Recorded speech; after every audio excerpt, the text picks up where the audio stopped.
राधा राधा. कशी आहेत? मस्त आहेत ना? मी पण मस्त आहे. आपली कहाणी ऐक जा. आपल्या कथा कसं सांगतो तसंच मी सांगणार आहे. आणि तुम्ही पूर्ण ऐकलं तरच बघा कळन मी कसं आईचं आणि मुलाचंच बोलणार आहे. आपल्यासारखंच जसं आपल्या घरात घडतंय तसंच बऱ्याच माता बहिणीच्या घरात असं घडतं बघा. तेच मी सांगणार आहे. ऐक जा. शेअर सपोर्ट करा, अगर नका करू तसं काय नाही. पण ऐक जा, पूर्ण ऐक जा म्हणजे कळतंय. हो, पूर्ण ऐकलं ना तर कळतंय. कसं अर्ध ज्ञान कधी घ्यायचं नाही. श्रीकृष्ण काय बोलतात? अर्ध ज्ञान कधी घेऊ नका. ज्ञान तुम्ही इडव चालू केला ना तर पूर्ण ज्ञान घ्या, नाही तर इडव चालू पण करत जाऊ नका. कसं ते अर्ध ज्ञान भेटते म्हणून पूर्ण असता आपला 15-16 मिनटाचा होईल. आता मी तर अनाडी अनपडे, मला काही एवढं समजत नाही आहे, पण मी अंदाजावर करते बंद. तर बघा, दगडू नावाचा एक मुलगा असतो आणि कोंडाबाई त्याची बायको असते. कोंडाबाई बायको असते तर तिला 2 मुलं होते. तर मुलगी नसती या. तर मग ते मुलं लहानाचे मोठे होतात आणि लग्न येऊ करतात. एकाचं शिक्षण होतं, एकाचं शिक्षण नाही होत. एकजण शेतातलं काम करते. मग असं करून करून शेतामध्ये काम करतं, त्याचं लग्न करतात. ते मोठं असतं आणि हे बारका असतो. शिकायला असतं ना ते बारका असतं.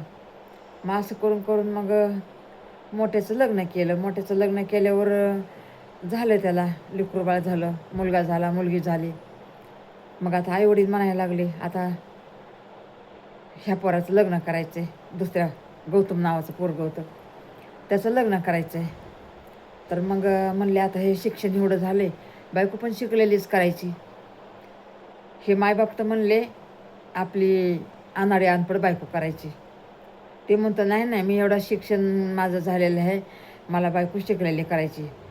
आता त्या माझ्या भावाला अनपड असून त्याला शिकलेली बायको केली आणि मी एवढंच माझं शिक्षण झाले, मोठी नोकरी लागली आणि मला अनाडी बायको करताय का?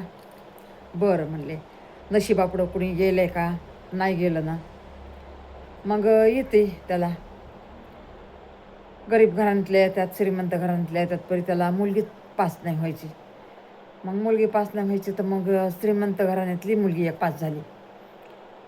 लग्न येऊ झालं. महिना 2 महिने गेले, 3 महिने गेले, 4 महिने गेले, वर्ष गेलं, लेकरू बाळ नाही झालं.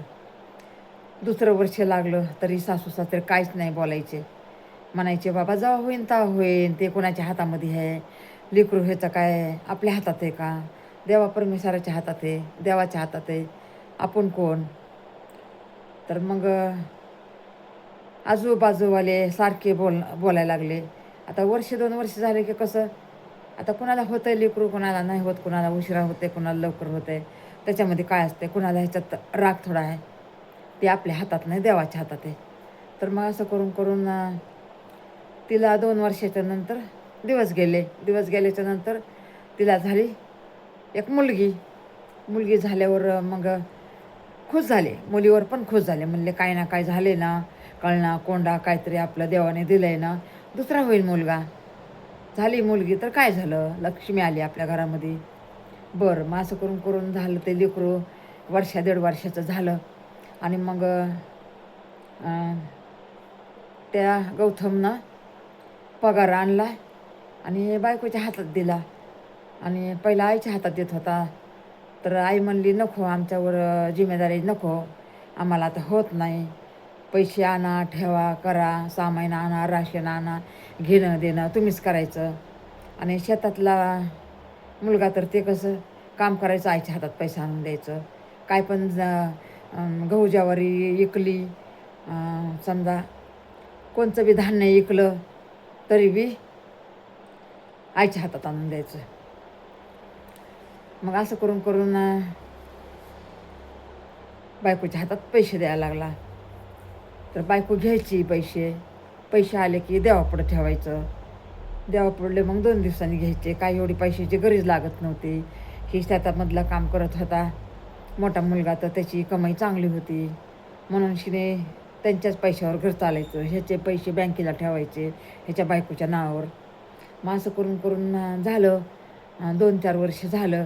तर मग काय माहिती आईवडिलाला कधी पण असं 1000, 2000, 4000, 5000 द्यायचा. असू द्या तुमच्याकडं दवाखाना होईन काय पण होईन म्हणून द्यायचा. मग असं करून करून 4-5 वर्ष झाल्याच्या नंतर मग तिला वाटायला लागलं आईबाबाला पैसे का देतो. तर ती म्हणली आईबाबाला पैसे का देतात तुम्ही. ते म्हणले दवाखान्याला नाही लागणार का आईबाबाच्या म्हणून देतोय. ते म्हणते काय सारखं दवाखाना आईबाबा करतात का, कधी 6 महिन्यातून 2 महिन्यातून करतात. मग बाकीचे पैसे काय करतात. मग आता त्यांना का लेकबाळ होते का द्यायला त्यांना. आणि कोण लेकबाळीला एवढं देतं का. काय दिवाळी आली, पंचमी आली, रक्षाबंधन आली तरच देतात ना काय बी द्यायचं ते. मग असं करून करून बरेच दिवस झालं किरकिर किरकिर चालू झाली. नवऱ्याला सारखं टचल्या मारायला लागली. हे सारखं तुम्ही आईला पैसे देताय, बाबाला पैसे देताय, मग कसे जमा होणार बँकेला पैसे.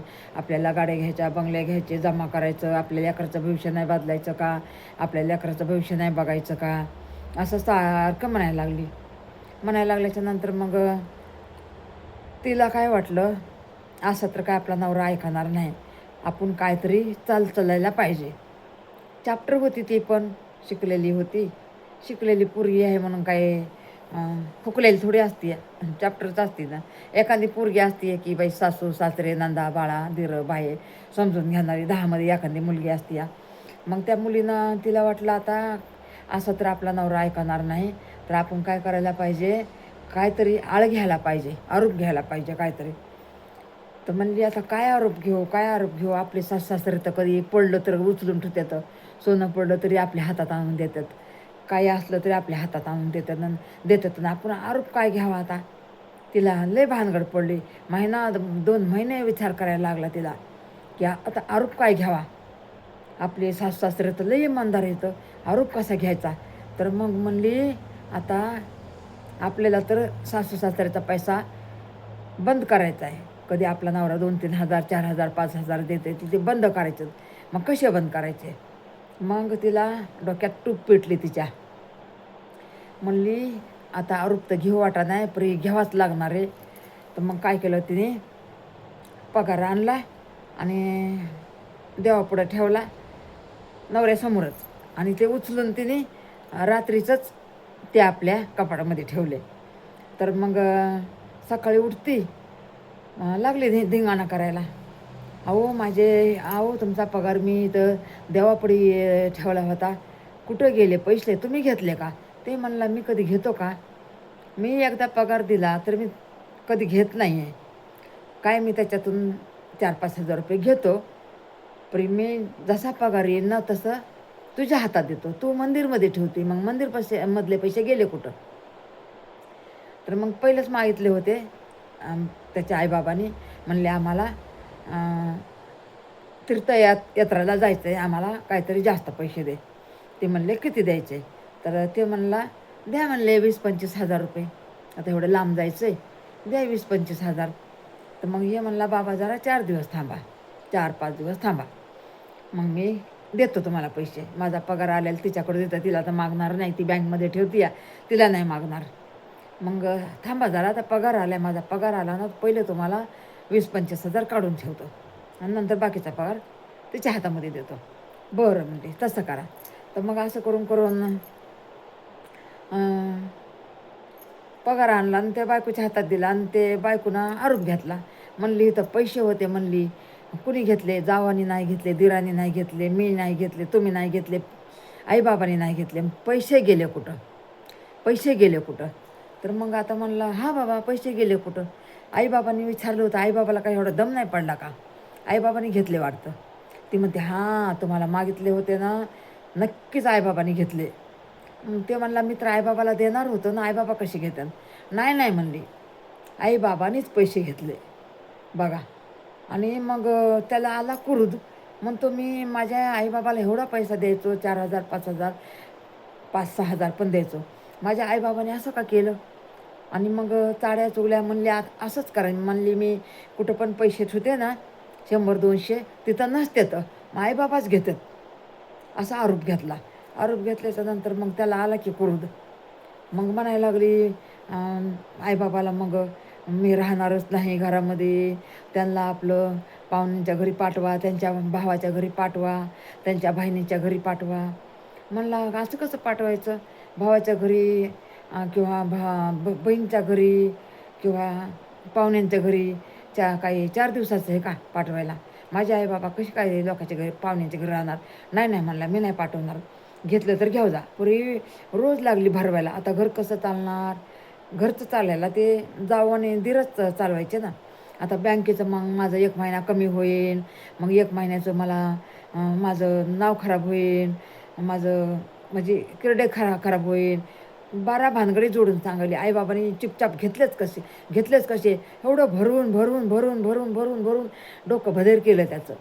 भदेर केलं आणि शेवटी काय माहिती आईबाबाचा त्या मुलाला क्रोध आला आणि म्हणला, तुम्ही पैसे तुम्हीच घेतले, मला तुम्हीच चोरी केली. म्हणला, पैसे गेले कुठं?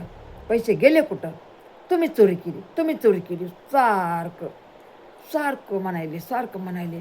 माझं ह्यांना वाटायलं माझ्या एवढं लाडा कौतुकाचं पोरगं, माझ्याकडे शिक्षणाला पैसे नसायचे, ते मी माझं लोकांचं कामं करून मी माझ्या लेकराचे पैसे भरायचो. अर्धी भाकर असली तर त्याचं पोट नाही भरणार माझ्या 2 मुलांचं, म्हणून आम्ही ती अर्धी भाकर दोघांना चारायची, दोघा भावांना. परी आम्ही उपाशी झोपायचं पाणी पिऊन. शेत होता परी पिकत नव्हतं शेत.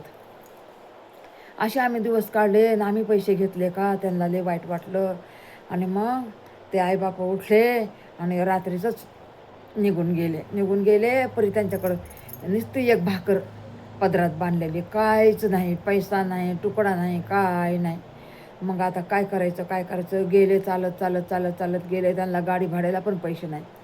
गेले चालत गेले. एक मंदिरमध्ये थांबले आणि ती 1 भाकर होती, तर आपलं दोघांनी त्याच्यातली अर्धी करून दोघांनी खायला बसले. तर कोणीतरी साधू संत आला. म्हणला, मला काही खायला देतात का? आता तेच बिचाऱ्याने 1 भाकर आणलेली त्या नदीच्या पाण्याबरोबर खायला लागले. नदीचं पाणी घेऊन असं उंजळीचं घ्यायचं, नदीचं पाणी, त्या मंदिराच्या शेजारी नदी होती, तिथून असं उंजळून पाणी घ्यायचं आणि असं प्यायचं आणि 1 घास खायचा आणि ते गिळायचा. बघा त्यांचीच हाल तसे. तर त्याने त्याच्यातली अर्धी भाकर त्याला दिली आणि अर्धी भाकर ह्या दोघांनी खाल्ली. पाणी पिऊन मग एक मंदिरमध्ये झोपले. तर त्यांना लहानपणच्या लेकरांची एवढी आठवण यायली. आणि ते दुसरं काम करत होतं पोरगं, ते शेतामध्येच राहायचं, बायकोला घेऊन शेतामध्येच राहायचं. त्याला काहीच नाही खबर, त्याला काहीच कोणी सांगितलं नाही, काय नाही. आणि मग काय करावं काय नाही मंदिरात रात्र काढली. आणि तिथून आता कुठं जावं म्हणून सकाळी पहाट उठले, चालायला लागले. चालून पाय सुजले, पाय दुखायले. काय करावा काय नाही असं झालं त्यांना.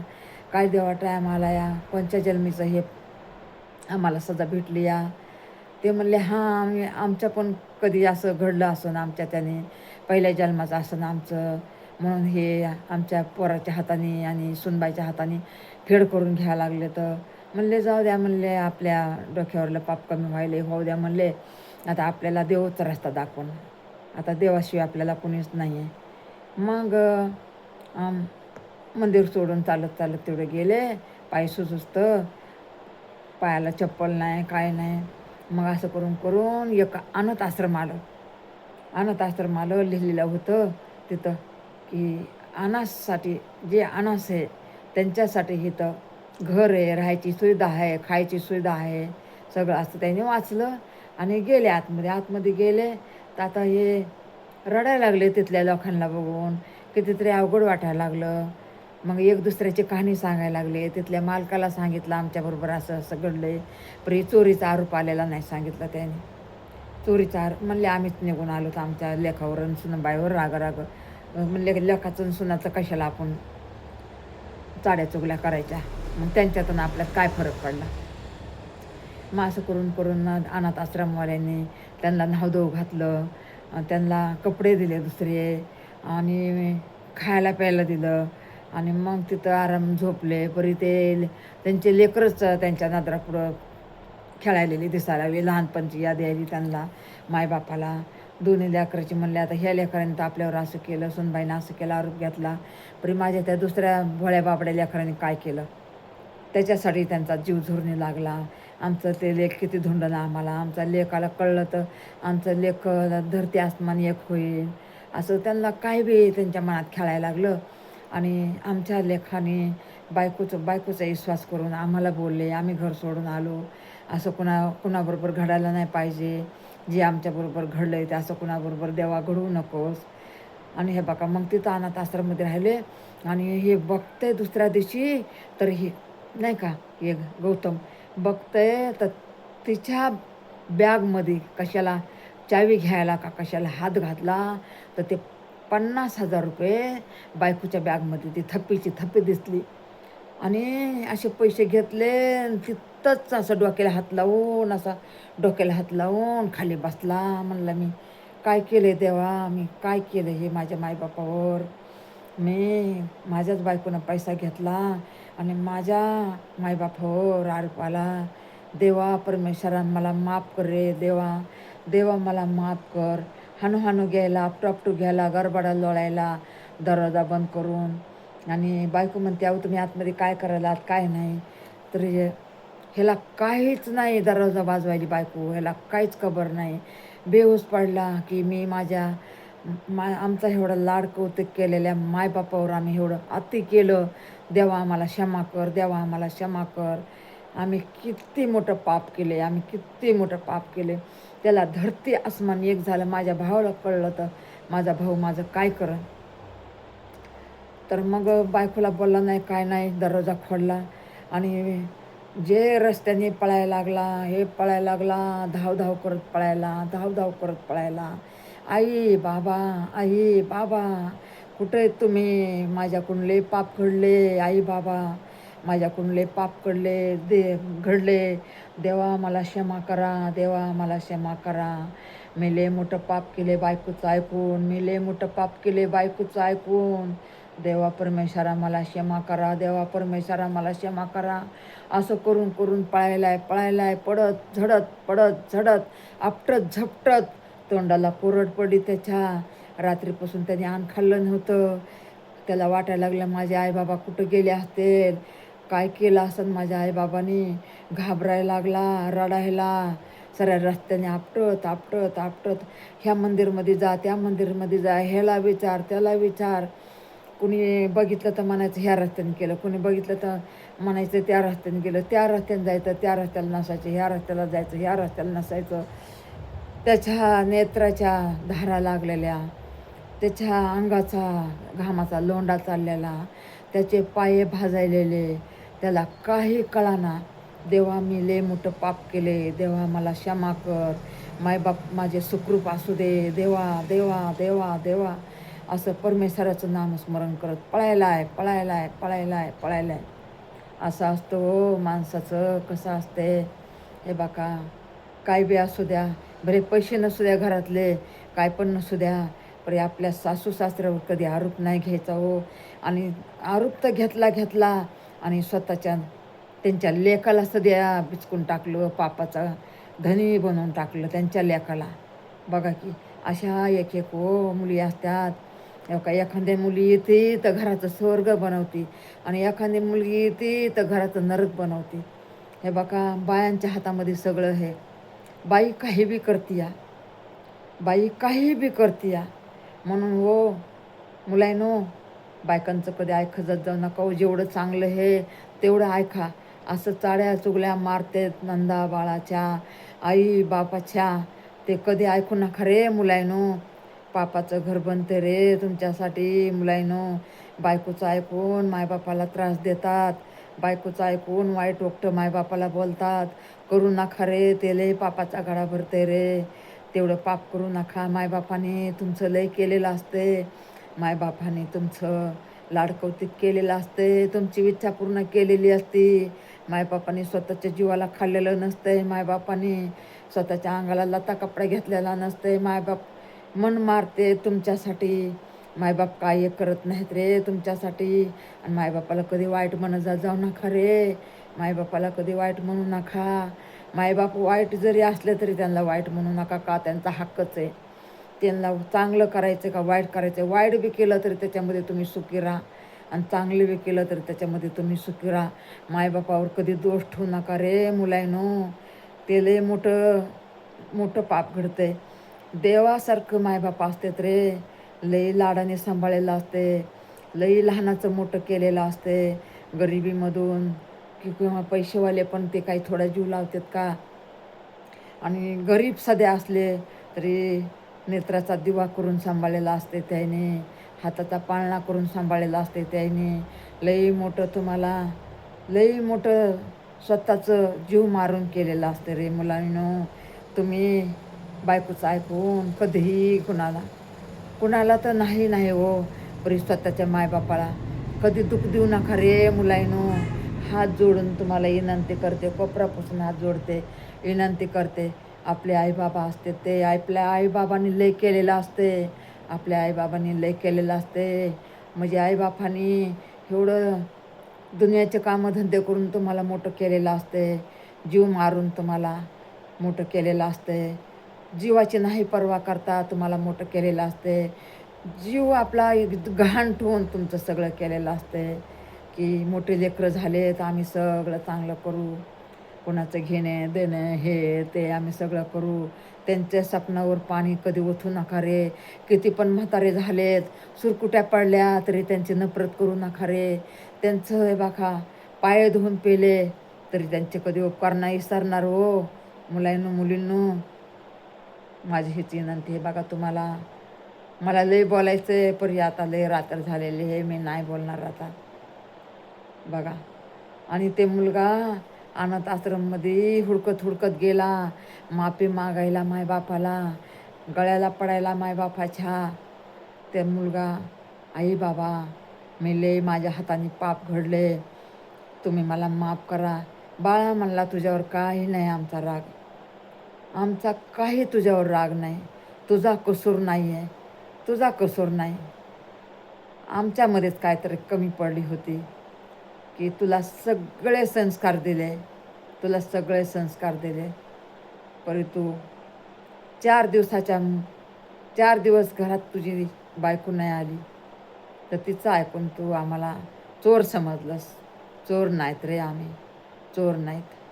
एक टाईम तू कोणाचे तरी काहीतरी उचलून आणलं होतंस तर आम्ही तुला तोंडात मारलं, हे असं तोंडात मारलं आणि तुला म्हणलं की परत कुणाचं उचलायचं नाही.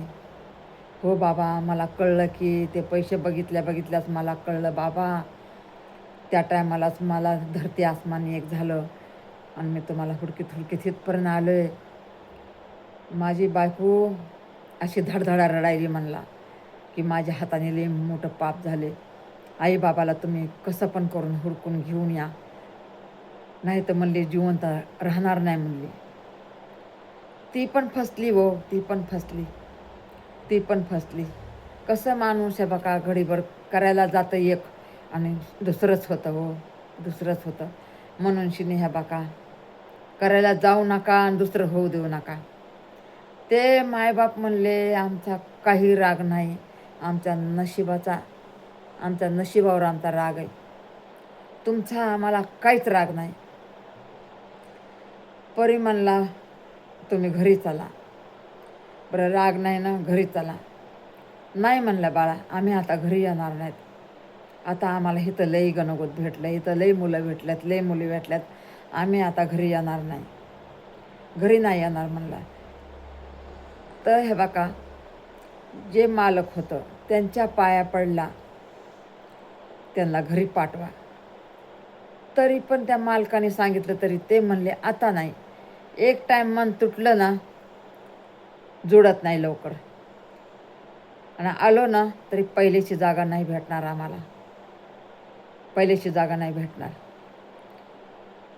आणि तू जे पैसे भेटले म्हणून तुला खरं वाटलं ना, तुझे खरंच पैसे नसते भेटले, तुझ्या बायकोनं तसेच पैसे सप्लाय कुठे केले असते तर तू आम्हाला चोरच समजला असतंस ना. म्हणून बाळा इथं आम्हाला सगळं भेटलं आहे. तू आमचाच आहेस, सुनबाई बी आमचीच आहे. तुमच्यावर दोघावर पण राग नाही, दोघावर पण राग नाही. इथं आम्ही खुश आहेत. आता तुला भेटायचं आहे तर तू रोज आम्हाला येऊन भेट. बरे आता तिथं नको आम्हाला. बाबा हे घरदार तुमच्या नावावर करा, सगळं तुमच्या नावावर करा.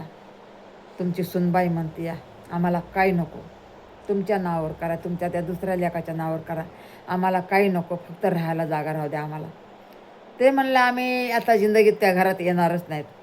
आमचं आता हेच घर आहे आता जीवनभर. आणि बघा तिथंच राहिले. आणि ते पोरगं रोज जायचं ते आईबापाला भेटायला, आईबाबाला भेटायला रोज जायचं, रोज जायचं, रोज जायचं, रोज जायचं. म्हणजे रोज जाऊन जाऊन तिथं सेवा करायला लागलं. ड्युटीहून आले की पहिलं तिथं जायचं, नंतर त्याची बायको पण तिथं सेवा करायला यायला लागली. असं असतं. वेळ नाही जाऊ द्यायचा. वेळ आहे ना तुम्हाला आता आईबाबा सांभाळायला. सुनबाई तुम्हाला पण वेळ आहे ना आईबाबा सांभाळायला. तुम्ही आतापासून सांभाळा की. तुम्ही त्यांचं सेवा करा, अगर नका करू. परी त्यांना कसं सकाळी नाश्ता द्या, पाणी द्या, आंघोळीला पाणी द्या. त्यांना काय पाहिजे हो, आईबाबाला काय पाहिजे असते? आंघोळीला पाणी, सकाळचा नाश्ता, चहा, दुपारचं काय आपलं एवढं तेवढं जेवण, संध्याकाळी एवढं तेवढं जेवण. तेवढं द्या ना हो मुलींनो, तेवढं द्या ना. मी सगळ्या मुलींना सांगायले, आपल्या पण मुलींना सांगायले. असं नाही की मी तुम्हालाच सांगायले, माझ्या पण मुलींना सांगायले.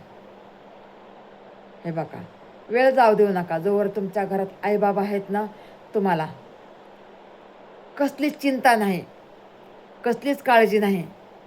आईबाबा तुमच्या घरात आहेत ना, किती बी थकू द्या, आईबाबा तुमच्या घरात आहेत. ते देवासारखं असतं, देव अवतार असते. देव काय म्हणतो, पहिले आईबाबाची पूजा कर, नंतर माझी पूजा कर. देव पण म्हणतो. चला नमस्कार. ऐका जा माझी कथा. रामकृष्ण हरी.